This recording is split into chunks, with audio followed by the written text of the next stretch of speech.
এরপরে প্রশ্ন হলো, মহিলারা কি স্বামীর বাম পাজরের হাড় থেকে সৃষ্টি হয়েছেন? মহিলারা বাম পাজরের হাড় থেকে সৃষ্টি হয়েছেন কিনা এ সম্পর্কে আমরা একটা হাদিস জানতে পারি।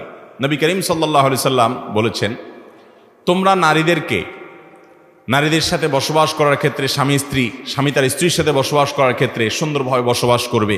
তারা ভুলটুল কিছু করলে নবী সাল্লাল্লাহু আলাইহি সাল্লাম তাদেরকে সংশোধন করার জন্য বলেছেন। কিন্তু বেশি সংশোধন করার চেষ্টা করা, অনেকে আছে একেবারে বেশি তেড়ামি করে, বেশি সোজা করতে চায়। নবী সাল্লাল্লাহু আলাইহি সাল্লাম তাদের সম্পর্কে বলেছেন, বেশি সোজা করতে চাইলে ভেঙে যাবে তারা। কারণ ফাইন্নাহুন্না খুলিকনা মিনাদ দিলআইল আইসারি, কারণ পুরুষের বাম পাজরের হাড্ডি থেকে তাদেরকে তৈরি করা হয়েছে যেটা একটু বাঁকা। অতএব খুব বেশি সোজা করতে গেলে এটা ভেঙে যাবে, সীমা লঙ্ঘন করা যাবে না। আল্লাহ বলেছেন, ওয়াশিরুহুন্না বিল মারুফ, তোমরা নারীদের সাথে স্ত্রীদের সাথে বসবাস করবে সুন্দরভাবে, ভুল হলে সংশোধন করবে, কিন্তু বেশি তেড়ামি গোড়ামি করতে যাবে না, বেশি টাইট দিতে যাবে না।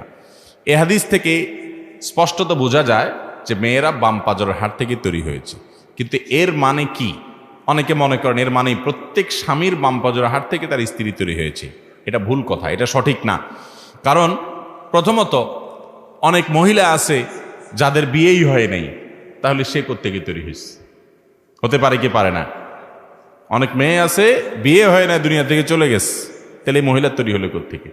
তাহলে বাম পাজরের হাড় থেকে তৈরি হওয়ার কথাটা হাদিসে কোত্থেকে আসলো? এটার উত্তর হলো, আল্লাহ তাআলা প্রথম মানুষ তৈরি করেছেন আদম আলাইহিস সালামকে। তাকে কোত্থেকে তৈরি করেছেন? মাটি থেকে তৈরি করেছেন। মাটি থেকে তৈরি করার পর আদম আলাইহিস সালামের বাম পাজরের হাড় থেকে মা হাওয়াকে তৈরি করেছেন। তাহলে প্রথম নারী যিনি, তিনি তার স্বামীর বাম পাজরের হাড় থেকে তৈরি হয়েছেন।